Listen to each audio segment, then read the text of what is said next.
Welcome back to the Aslan Health Podcast. I'm Dr. Mike Hauman. This is the final episode in our Irritable Bowel Syndrome Diarrhea Predominant series. In episode 1, we revealed what IBS-D is and why it's far more than just a nervous stomach. In episode 2, we reset your treatment approach with how to stop irritating your gut and what to start doing instead, with tips and product recommendations to help along the way. Today, we renew your hope and your future gut health by bringing the pieces together with wisdom and experience. Because most people with IBS-D do not need more gumption, games, gimmicks, or gadgets. They simply need a good long-term plan. And with it, an understanding of how to acquire a calm, peaceful gut and what to do to keep it that way. So, if you want to move in that direction instead of towards the nearest bathroom, listen in for more practical help and guidance as you move down the road, comfortably passing the next rest stop. Here we go. Welcome to the Aslan Health Podcast, where science meets soul. Your host for this program is Dr. Mike Hauman, an experienced physician, a certified functional medicine provider, a certified insight coach practitioner, and a devoted follower of Jesus Christ. If you're tired of feeling stressed out, exhausted, overwhelmed, or stuck in survival mode, you're in the right place. So take a deep breath. Let's be transformed by the renewing of our minds. Here's Dr. Mike. Let's begin again today with another analogy. Imagine that your life with IBS-D is like trying to grow a garden in a typical spring in Northeast Ohio, here where I live. The weather conditions are inconsistent and constantly fluctuating. It can be 32 degrees or 72 degrees on the same day. Some days are calm and beautiful. Some days we have golf ball-sized hail. Occasionally, the soil is workable, and many days it's just supersaturated mud. If you expect every day to feel identically optimal, you will get discouraged. But if you're prepared, you observe the land, you watch the conditions, and adjust when the weather changes, well, you can grow a healthy, wonderful garden here. That's the kind of renewal that we'll discuss today. It's not pretending that your condition doesn't exist, and it's also not surrendering total control to the whim and fancy of your GI system's outbursts. It is learning how to direct it and live wisely in a body that needs gracious guidance and faithful stewardship. So, let's talk about the long game for IBS-D health and renewal. First, renewal here means acknowledging that improvement is often layered, one helpful intervention on top of the next, which is effective and inductive. For many people, modifying food helps a great deal. For some, a calming mealtime and relaxed nervous system reduce intestinal urgency as well. For some, the gut remains stubborn enough that medication support needs to be part of the plan for a time. With that in mind, let's briefly review medications since you may need a clearer understanding of how they fit into the overall picture. You may be familiar with loperamide, available over the counter in the U.S. as Imodium. It can be useful on occasion for reducing stool frequency and urgency. It may be okay for occasional use such as planned travel, important meetings, or difficult flare-ups. But it's neither safe nor effective in the long term as a solo strategy. It slows bowel transit time, reducing stool frequency without fully relieving abdominal pain, bloating, or resolving the broader IBS picture. Imodium can be an occasionally useful emergency tool, just not the go-to tool in your toolbox. To be clear, it's not the goal of this episode to delineate the current pharmaceutical options for treatment. Suffice it to say that there are several prescription medications used for targeted therapy and marketed in the U.S. specifically for IBS-D. So, if you're interested in pursuing that path, you must be seen and managed by your prescriber. And remember, careful screening by an experienced physician is important here, as these medications are not appropriate for everyone. There are also gut-brain neuromodulators, including tricyclic antidepressants, that can help alter pain signaling, reducing visceral hypersensitivity. So these can be useful in cases where pain and diarrhea coexist, and at times, antispasmodics are also used to manage cramping. No doubt that prescription medications can help some people in selected moments, but none of them are magic, and they do not cure the root cause. They're intended to target a symptom or a constellation of symptoms. However, with that said, I have found one prescription medication, Xifaxan, sold as rifaximin, to be an important, rarely mentioned option effective in cases of IBS-D caused by bacterial overgrowth or dysbiosis. It's a prescription medication, but it's unique because it's not absorbed through the gut wall. Rather, it acts as an antibiotic that remains in the gastrointestinal tract, reducing the overgrowth of pathogenic bacterial populations. It has shown benefits for diarrhea-predominant IBS-D, especially regarding stool consistency, bloating, and abdominal symptoms that are caused by dysbiosis, which is the presence of the wrong kinds or quantities of pathogenic bacterial colonies living in the intestines. I have found rifaximin to be quite useful at times when taken in conjunction with a biofilm disruptor like Biofilm X or Interphase Plus, particularly if IBS-D symptoms improve but then recur after treatment is completed. This is an example of why wise medical care from an experienced provider is so important. Your body is not a machine. A generic one-size-fits-all treatment does not work in this scenario. The best treatment requires your unique context and history. Each option has a role, each has limitations. Each prescription requires an informed conversation with an experienced provider.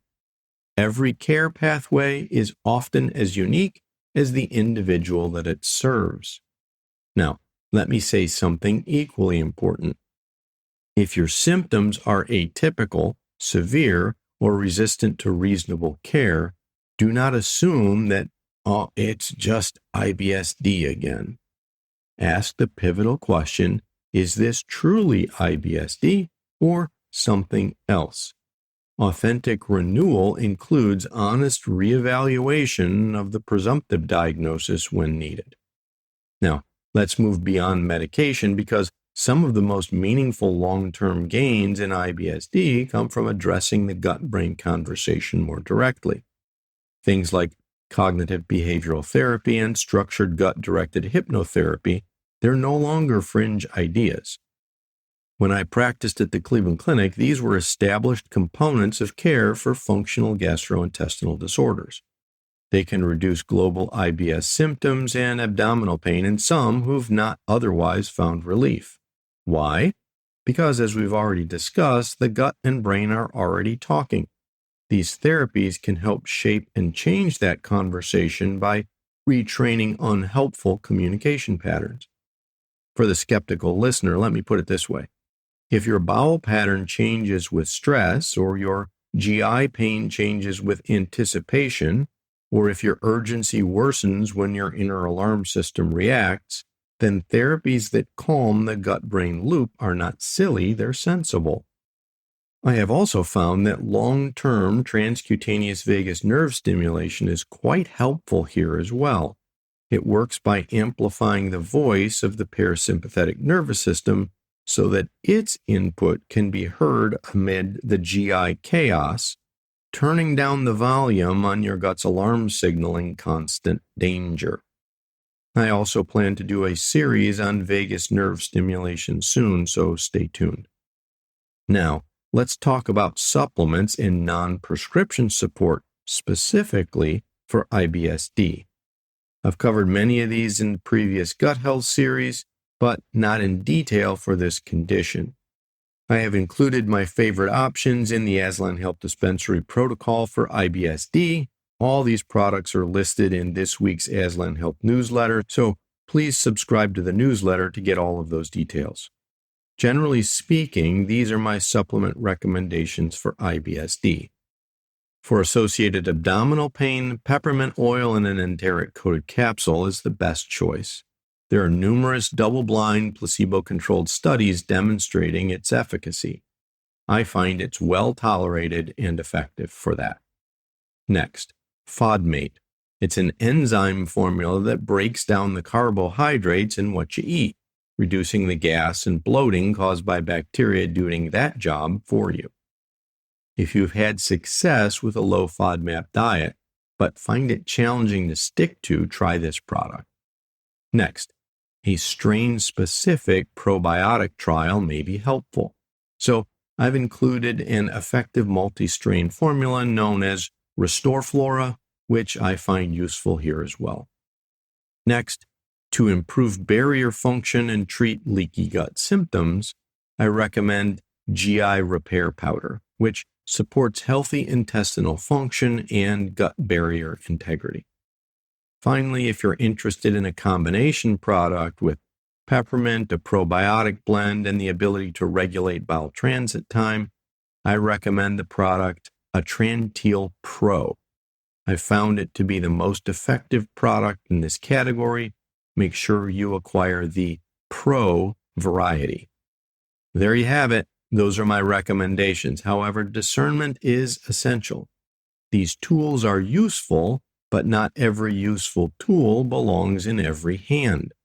Certainly, there are other compounds that may be worth discussing, but many others are better left on the shelf. And that's why I want you to renew your thinking here. Do not become cynical, be selective. Do not become closed-minded, but do be careful. There's a difference between hype and hope, between desperate and discerning, between ignorant and informed. My friend, your money, your time, and your body deserve to know that difference. Now, what does long-term renewal look like in your daily life? It looks like established healthy rhythms. You know your GI triggers, you have a calm response plan, you do not panic every time your gut flares, you do not ditch your whole routine because of one bad day. You recover faster when function falters, you interpret your symptoms with more wisdom and understanding, you eat with more confidence, you plan life with more margin, you live more comfortably in a body that's relaxed, and you no longer allow a renegade GI system to dictate the direction of your days. That is real renewal.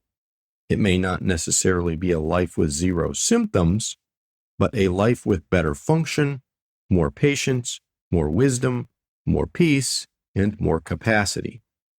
In Matthew 11:28-30, Jesus said, "Come to me, all you who labor and are heavy laden, and I will give you rest. Take my yoke upon you and learn from me, for I am gentle and lowly in heart, and you will find rest for your souls. For my yoke is easy and my burden is light." Friend, dealing with an ongoing health condition can feel heavy, and it can rob you of your joy. IBS-D symptoms are no exception. It increases your allostatic load, adding to your physical, emotional, and psychological burden. It affects your dietary decisions, travel plans, social life, and adds a layer of uncertainty to every day, wondering if your gut will flare and impact your plans. That verse is a reminder that Jesus does not speak to burdened people with contempt or with judgment. Rather, he invites them to come to him and find rest. Because some of you have been carrying this lonely burden a very long time, trying to be brave, trying not to inconvenience other people, trying not to share your bowel symptoms because of fear or embarrassment. Yes, your burden is still a burden, but Christ is compassionate, kind, and faithful. He invites you to bring him this burden and with it your fears. So Today, as we close, let me give you a practical IBS-D renewal plan. For the next month, build around these 5 pillars. 1. Practice a stable, whole food eating pattern. Not perfect, just stable. 2. Begin a nervous system calming practice before meals. Sit down, breathe deeply, slow down, pray, and chew well. 3. Try one supplement or medication. Use it wisely. Consider a supplement or medication strategy and discuss it with your clinician. 4. Lean into a safe, supportive relationship with a spouse, a friend, a doctor, a dietitian, a counselor, someone who can walk with you through this. 5. One mindset shift. Instead of falsely believing, "Oh, my gut ruins everything. I'm such a mess," try the truth instead. Say to yourself, "My gut needs wise stewardship, and I'm learning how to help." Friend, if you're listening today while in a season where IBS-D is still dominating your life, let me say this as plainly and kindly as I can. Do not settle for misery with this label. Do not be dismissive. Do not settle for generic internet confusion. Seek help, pursue evaluation, start a structured plan. Begin your journey towards a better, less encumbered future. I know that it can be difficult. If you struggle, it does not mean that you are weak. It means that you're a human being living after the fall recorded in Genesis 3. And friend, your body, though distressed, is definitely worth caring for. At least, I think so. And, by the way, so does your Creator who loves you and gave Himself for you. Well, I'm Dr. Mike Hauman, and I can't thank you enough for joining me for this 3-part IBS-D series on the Aslan Health Podcast. May our Lord give you discernment for the path ahead, peace in the middle of uncertainty, and courage to care for your body with wisdom, patience, and grace as you travel the road that He has marked out for you. Until next time, His blessings to you, my friend.